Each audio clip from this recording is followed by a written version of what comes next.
Hey guys, you're welcome back to this channel. It's Booking Ninja. My name is Boma and I'm the founder of this company. We're Nigeria's leading holiday company. So if you're coming into the country or you're planning your next vacation in Lagos and you need a beach resort, you need a holiday apartment, you need a jet ski, you need a jet car, you need a boat, you need a car, you can definitely contact us. We handle everything. All our contact details are always in the description box of our videos. You can always watch previous videos on our channel. We have lots of videos with lots of information for you. Don't forget to like, share, subscribe, and leave a comment. Thank you so much for your support.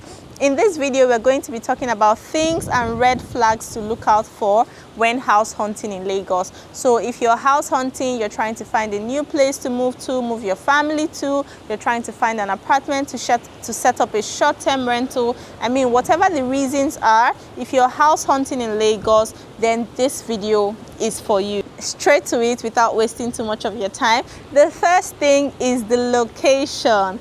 So when picking a house or a property in Lagos, if you're renting on the mainland or on the island, it doesn't really matter. You need to check the same things. How accessible is the property? Is it easy to find, and locate? If you're trying to describe to people, can they get there easily?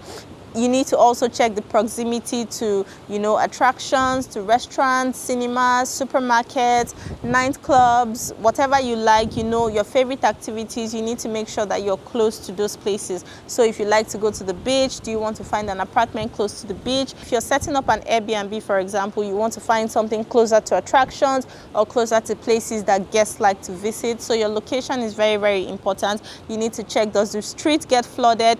There are some streets in Lagos, when it rains, you can't even pass there. If you try to pass that place with your car is going to get stuck or is going to get broken, and you need to fix it. So you need to ask those questions. You need to go back when it rains. If you're house hunting during the rainy season, for example, you need to go there when it rains and make sure that the street doesn't get flooded or the roads to the property don't get flooded. You need to confirm that, because sometimes you can even ask your agent and they'll tell you, oh no, it doesn't get flooded, but you move in there today and you're surprised it rains tomorrow and everywhere is flooded. So you need to go and check for yourself.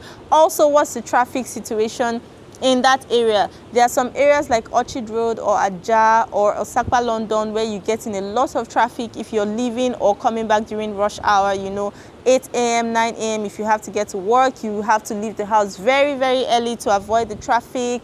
It's just it could be a very stressful situation. So you also need to be sure what the traffic situation in that area is. So number one would definitely be the location. So proximity to attractions, traffic in the area, security, flooding. You look at the neighborhood. Is it a quiet neighborhood? Is it an estate? Is it gated? Is it secure? Those are the important details you need to look out for, and you need to ask about them as well. Number two would be power supply. So in Nigeria now we have what we call band A, band B, band C, whatever the case is. Some properties, if your property is in a band A location, then you get 20 hours of uninterrupted power supply daily. If you're in band B, for example, I think you get 16 hours of power supply, and it goes down from there. So if you're getting an apartment, you need to ask first, what band is it? Is it band A, band B, band C? So you know how many hours of electricity you're going to get in a day. You also need to check if the building has a standby generator. So if you're living in a serviced apartment, for example, they have standby generators that they turn on. Sometimes they turn it on whenever the power goes out. So those buildings promise you 24 hours power supply. So whenever there's power outage, the gen comes on immediately, then that's fine. If it's also a place where you need to come in with your own gen, you also need to ask those questions. Some properties, for example, won't let you put solar panels on the roof. So if you want to have constant power supply and they're not promising you that, you need to also ask them if you can install solar panels, because some people won't allow you do that. So that's number two, the power situation in that area. Sometimes they tell you, oh, it's band A when it's band B or when it's band C. You need to also ask the neighbors around. You should go there a couple of times to check what the power situation in the area is. So number 2 would be power supply. Number 3 would be the water. If you live in Lagos, especially on the island, you know that having clean water is a luxury. Not every building has clean water. Sometimes we have to use other types of water to cook, to do different things. Sometimes the water is not suitable for anything. So you need to make sure that wherever you're getting this property, wherever you're renting or buying your property when house hunting, has clean water. Ask them if they have water treatment equipment, because some property owners install water treatment equipment to clean out the water and give their residents clean water. So if there's no water treatment plan or equipment, that's a red flag.